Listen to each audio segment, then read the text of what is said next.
You made a decision today that you think was logical. It wasn't.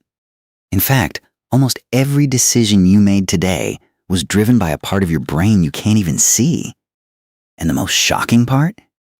A Nobel Prize-winning scientist spent his entire life proving this. About you, about me, about every single human being on Earth. His name was Daniel Kahneman, and what he discovered will change the way you see yourself forever. Welcome to Mind Matters. This is the channel where we explore the hidden forces behind human behavior.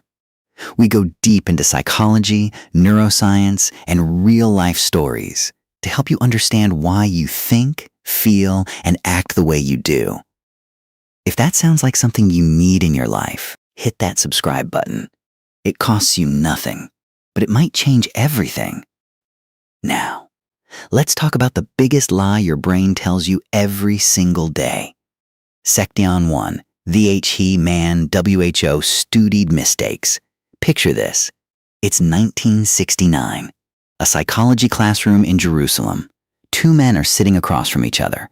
One is quiet, methodical, a little dark in his thinking. The other is warm, funny, electric with ideas. Their names are Daniel Kahneman and Amos Tversky. And together, they were about to start a revolution. Kahneman had a strange obsession. He didn't want to study what makes people smart. He wanted to study what makes people wrong. He believed something radical for the time. He believed that the human mind is not a logic machine. It's a shortcut machine. And those shortcuts, they fail us constantly in ways we never even notice. Now, here's where it gets personal, because Kahneman wasn't just talking about other people. He was talking about you right now, in this moment. The TWO Swastums in your heed. Kahneman's most powerful idea is surprisingly simple. He said your brain operates on two systems.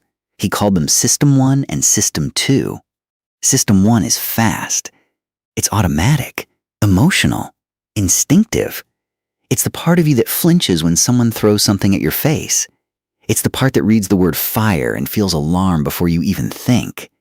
System 2 is slow. It's logical, deliberate, effortful. It's the part of you that does math, that plans, that reasons. Here's the thing most people don't realize. System 2 is exhausting. Your brain hates using it. So what does your brain do instead? It lets System 1 run the show, almost all the time. Think about that. The fast, emotional, irrational part of your brain is making most of your decisions, and you don't even know it's happening. But Kahneman went even further. He didn't just name these systems. He proved, with actual data, how System 1 tricks us over and over and over again. He called these tricks cognitive biases, and what he found was terrifying. The biases running your life. Let's talk about three of the most powerful ones. These aren't abstract theories. You've experienced all three today. I promise you. Bias number 1, the availability heuristic. Here's a question. Are there more words in the English language that start with the letter K, or more words where K is the third letter? Most people say K comes first more often. Most people are completely wrong. There are almost 3 times as many words with K in the third position. So why do we get it wrong? Because words starting with K are easier to remember. King, knife, no. Your brain searches its memory and finds examples quickly, and it confuses easy to remember with actually common. Kahneman and Tversky called this the availability heuristic. If it comes to mind easily, your brain assumes it's more true, more frequent, more real. This is why people are terrified of plane crashes but not car crashes. Plane crashes make the news. They're vivid. They're memorable. Car accidents happen every minute, but they don't feel as scary, even though driving is statistically far more dangerous. Your fear isn't based on facts. It's based on what your brain can easily picture. That's System 1 running your emotions. Bias number 2, anchoring. Here's a famous Kahneman experiment. Participants were shown a spinning wheel of numbers. The wheel was rigged to stop at either 10 or 65. Then they were asked, what percentage of African nations are in the United Nations? The group that saw the number 10? They guessed around 25%. The group that saw the number 65? They guessed around 45%. The wheel was completely random, totally meaningless. It had nothing to do with the question, but it infected their thinking anyway. This is anchoring. The first number you see becomes an anchor in your mind, and every judgment you make afterward drifts toward that number. Retailers know this. That's why a price tag says was $299, now $149. You're not seeing a bargain. You're seeing an anchor. The original price, sometimes completely made up, is fixing your perception of value. And the worst part? Even when people are warned about anchoring, even when they know it's happening, they still can't fully escape it. That's how deep it runs. Bias number 3, loss aversion. Here's the most powerful one, and it affects every financial, emotional, and relationship decision you make. Kahneman and Tversky ran a simple experiment. They offered people a choice. Option A, you get $50 for sure. Option B, flip a coin. Heads, you get $100. Tails, you get nothing. Mathematically, those options are identical. Expected value is the same. But the vast majority of people chose option A, every time.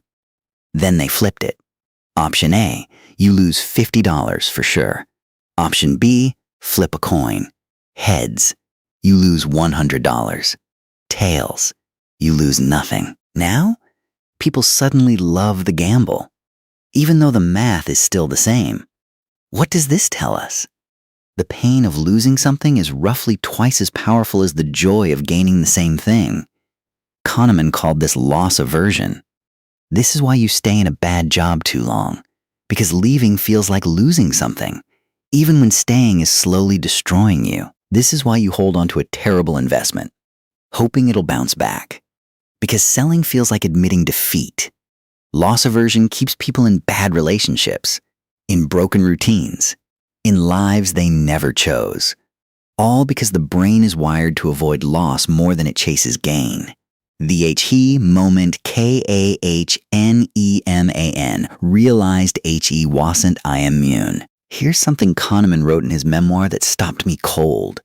He said, and I'm paraphrasing here, knowing about these biases has not made me immune to them. Read that again. The man who won the Nobel Prize for discovering cognitive biases still falls for cognitive biases every day. Why is that powerful? Because it means this isn't a problem of intelligence. The smartest economists in the world make irrational decisions. Doctors, lawyers, scientists, CEOs, all of them, biased, irrational, human. Kahneman's research showed that experts, people who should know better, make the same systematic mistakes as everyone else, over and over, without realizing it. Because here's the brutal truth. System 1 doesn't care how smart you are. It doesn't care how much you know. It runs faster than conscious thought. And by the time System 2 wakes up, the decision is already made. So what do?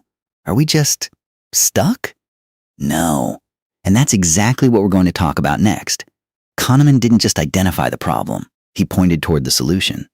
And it comes down to 3 practical steps. You can start using all 3 today. Step 1, slow down before big decisions. Remember, System 1 loves speed.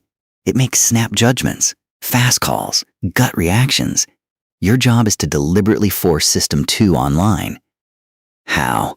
When you're about to make an important decision, give it 24 hours, even if you feel certain right now. Especially if you feel certain right now. Ask yourself, what information am I not seeing here? That one question activates your slow thinking, and it can save you from a lot of costly mistakes. Step 2, name the bias when you feel it. Kahneman said awareness doesn't eliminate bias, but it does create a pause, and in that pause, that tiny gap between stimulus and response. You have power, so when you feel strongly that something is dangerous or unfair or a great deal, Stop and ask, is this system one talking?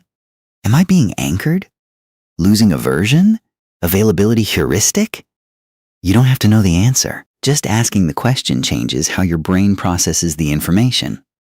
Try it. It's uncomfortable. It also works. Step 3. Design your environment, not just your mindset.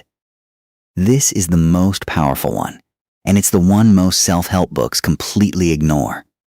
Kahneman's research helped build a concept called choice architecture.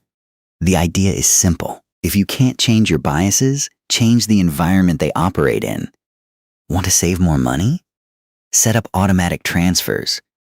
Don't rely on willpower. Rely on systems. Want to eat healthier? Put the fruit on the counter. Hide the chips. You're not fighting your brain. You're working with it. Want to make better career decisions? Write them down before you discuss them with anyone. Because once you hear someone else's opinion, you're anchored to it. Put your thinking on paper first. Environment beats mindset. Every time. Here's what I want you to walk away with today. You are not irrational because you're weak. You are irrational because you are human. And being human means carrying two brains, one fast, one slow, that were never designed to navigate the modern world perfectly. Kahneman's greatest gift wasn't just the research. It was permission. Permission to stop pretending you're a logic machine and to start understanding the beautiful, messy, brilliant mind you actually have. Now I want to hear from you. Which of the 3 biases do you think affects your life the most? Availability? Anchoring? Loss aversion? Drop it in the comments. I read every single one. And if this video made you think differently about your own mind, please share it with someone who needs to see it. That's how we grow this community, one curious mind at a time. If you're new here, welcome to Mind Matters. Every week, we go deep into psychology and human behavior. Real science, real stories, real change. Hit that subscribe button so you never miss an episode, and check out the video on screen right now. It's about the psychology of self-sabotage, why brilliant people destroy their own success, and how to finally stop. I'll see you in the next one. Take care of that mind. It's the only one you've got.